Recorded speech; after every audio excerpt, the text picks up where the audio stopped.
And we'll talk about that trade now as we go out to the Score Hotline, brought to you by Atturo, your all-weather tire, Atturo.com. Frank Seravalli is from the Daily Faceoff and the insider for the CHSN. Frank, good morning. How are you? Pretty good. How you doing, David? Doing well. Big trade, big news. And I think as we heard from Kyle Davidson, he felt an urgency to move Seth Jones. It sounds like it was complicated, though, by the fact that Seth Jones only gave him two teams to whom he would approve a trade to because of his no movement clause. The Dallas Stars, his hometown team, and the Florida Panthers down in obviously Miami and Fort Lauderdale. They get the guy. What does it mean to the Hawks? Who won the deal? Actually, I hate saying this because it sounds like I'm a fence sitter, but I truly believe this is one of those deals that's a win-win. The Florida Panthers, the defending champs, they get to remake their defense core. They're going to get a rejuvenated Seth Jones, who's not just thrilled to be there. That was his preferred destination. But the Hawks get their goalie of the future. Now, when you consider the rebuild and the master plan, the blueprint that Kyle Davidson has put together for the Hawks, they're overflowing with defensemen. It's looking real promising there. They've got their franchise center in Connor Bedard. They've got all sorts of interesting bottom six forward players in their arsenal. The one thing missing, the one box that needed to be checked was goaltender. And Spencer Knight is a pedigreed, intriguing fit. Most goalies, David, when they get to the NHL and actually become a starter, are 25 years old. Seth Jones has been in the NHL, Spencer Knight has been in the NHL for a few years already, and he's still just 23. So he's a former first-round pick, 13th overall, and he's someone that, if you look at Florida's roster, they had very few pieces that they wanted to move as trade chips. Knight was one of them, and you really kind of had to squint to view it, and the Hawks were able to kind of dig in there and land Spencer Knight. I tend to agree with that because if the Panthers end up winning the East or going back and winning the Stanley Cup, they're not going to mind trading a backup goaltender who was valued but not necessarily essential. And if Seth Jones has something... was also picked by a different regime, by the way. That helps too, right? Yeah. Yep. That's a big factor. How much did the Hawks have to bend, do you think, and what did you think of the fact that 25% of Seth Jones' salary will be retained by the team through 2030? Was that a good concession? Obviously, it was necessary. It was definitely necessary, and I would argue that for Hawks fans, don't spend a second thinking about it. The retention is immaterial for the most part.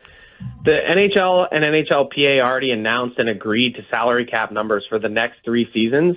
And 2 seasons from now, that $2.5 million hit that the Hawks are going to have to retain will be worth less than 2% of the overall cap. So it doesn't really matter. The Hawks also have so much money to spend over the next few years just to get to the salary cap floor. Like, they're going to have to be aggressive just by nature of the cap to bring in new bodies and pieces, which we knew they would be anyway as part of their build, but it's lining up perfectly in terms of having the ultimate blank slate and freedom to do it. So it makes sense to retain in order to facilitate the deal. The Panthers couldn't take on 9.5, but they could take 7. And it also fits, I think, in terms of commensurate with Jones's play. So wouldn't be concerned if you're a Hawks fan about the cap hit. And moving forward, I think the bigger thing, aside from Spencer Knight, we didn't even talk about the first-round pick that they get back. I think that's hugely critical in terms of how they can be aggressive in a different way now when it comes to how they build this team. We're talking with Frank Seravalli from the Daily Faceoff and CHSN about the Blackhawks trade over the weekend here on The Score. So you mentioned that, and you're right about the draft capital, but I don't think it has to be necessarily interpreted as they're going to use that draft pick. They could use it in a trade. They could use it to supplement the roster with a veteran, because I think, Frank, and I'm curious how you view this, they've gotten all the draft picks they almost can get now. And I think last summer when they went the free agent route and they went after veterans to maybe be better around Connor Bedard, they were disappointed. This season has not gone as they had planned. So are they looking at those draft picks they now have accumulated as guys or they can get guys who are going to be young and develop them, or are those pieces that they can use as trades to get veterans in here who will make a difference? Well, I think trade is one option, but the other one that I hinted at briefly on CHSN on Saturday night was they could now be really aggressive with an offer sheet if they wanted to target one of those younger RFAs that we saw for really the first time in a while. Two players move from the Edmonton Oilers last summer on offer sheets. And it's not a tool that has been widely used in the NHL, mostly for fear of retribution. Hey, you come after our RFA this summer, we're going to go after your younger free agent the following summer. And so that hasn't happened often, but I think the gloves are off now because owners are now looking at this as a realistic avenue or way to procure young talent. And I've said for a while now that this upcoming summer is going to be the summer of offer sheets. Now, the way it works in the NHL is you can only make an offer sheet and produce one for a player that you have the compensatory number of picks for. So if you're going after a super high-end player, you're talking about you're talking about 3 first-round picks. So you have to have your own first-round pick for 3 consecutive drafts in order to even get a player to sign a deal of that magnitude. The fun part about that from the Hawks' perspective is not only do they have all of their own first-round picks, but they now have backup secondary first-round picks in those draft years that they could, if you want, go spend your own. They'd be hugely expensive given where the Hawks have been in the standings, super valuable, but that's maybe what makes a team think twice and not match the compensation, and you get the player because you could do that now. If you're the Hawks, you've got extra picks to then still draft players in those rounds and keep the future pipeline flowing. So I think it's a totally different way that you can view the Hawks and their arsenal now. This is one more, added piece of or amount of jet fuel that you can add to this build. They've had 8 first-round picks over the last 3 seasons. They've got 2 more this year, as you point out, 2 more next year as well. At what point do you have to start showing some evidence of this rebuilding project? And is that what you're maybe alluding to, is that they're trying to maybe use these draft picks to get older, to get better, and to start seeing a bigger difference in the standings next year? Because not that patience is running out on Kyle Davidson. I think the organization is loving what he is doing because he's anything but transparent in saying this is exactly what we're going to do. But I'm just curious how you think this is going, and at what point do you start to have to see results? I think they've no doubt wanted to see different results this year. It wasn't, hey, we're going to be challenging for a playoff spot, but I think they wanted to see meaningful progress. That hasn't happened. And the only good part about that is that for the most part, the players that were added, the vets in free agency last summer, were stopgaps. No offense to them. Some of them are just warm bodies that are here on 1 or 2 year deals that are just looking for opportunity.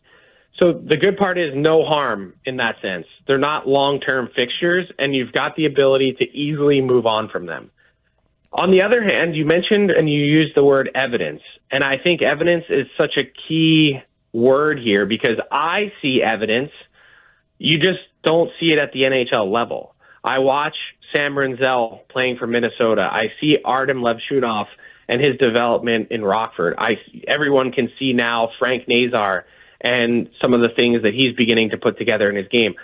The pieces are there, but you got to search for the evidence. It's not readily right in front of your face. And if you're comfortable with that, if you're Danny Wirtz, if you're Jamie Faulkner, if you're running the Chicago Blackhawks, you're looking at this going, okay, I can see it.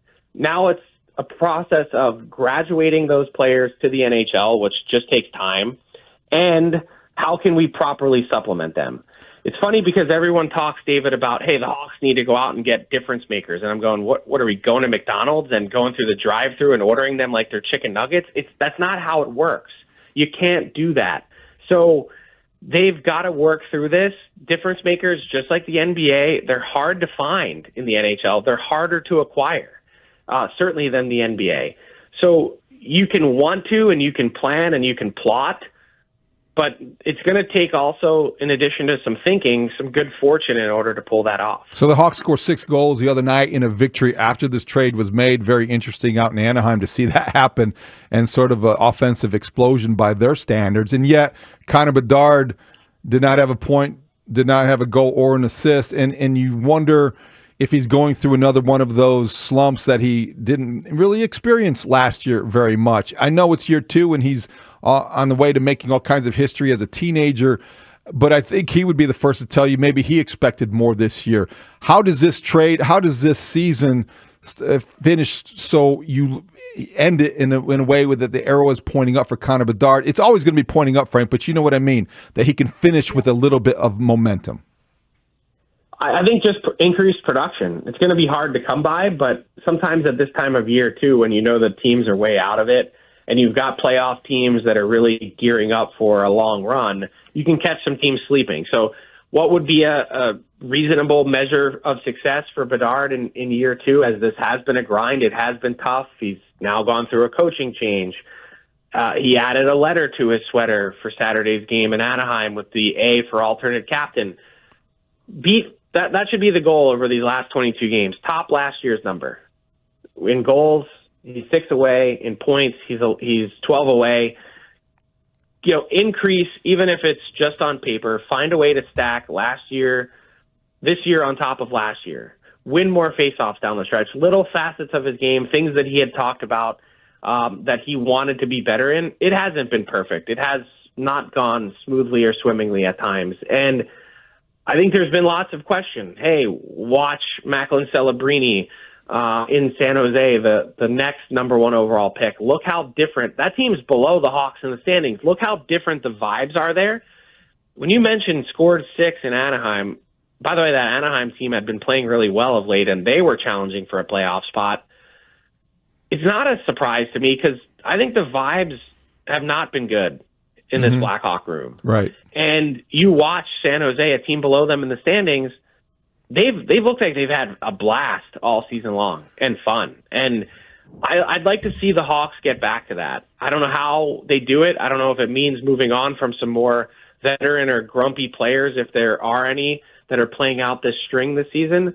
But that should be an number 1 priority for Anders Sorensen and his group, is get everyone feeling good again. And I think Bedard could certainly use some of that as well. Last thing before I let you go, Frank, really appreciate your time this morning. Friday is the trade deadline. Ryan Donato scored 2 goals on Saturday night. He's having a really good year with 20 goals. I wonder, will the Hawks move him? And in light of this trade, now that they have a goaltender of the future, is Peter Mrazek on the block? Okay, so 2 great questions. I've got my latest trade targets board coming out on dailyfaceoff.com today. Ryan Donato is number 13 of 45, and Peter Mrazek is number 17, if that answers your question. On the Donato front, I'd be shocked if he isn't moved. I don't know exactly what they can get for him, but for a pending UFA making so little and how productive he's been, topping 20 goals now, I think he's the perfect middle 6 addition for any playoff team.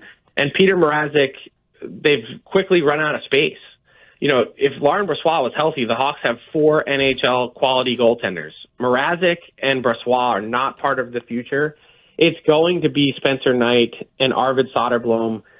Can they find a way to flip Mrazek between now and Friday? They're certainly going to try. The 1 year remaining on his deal at $4.5 million.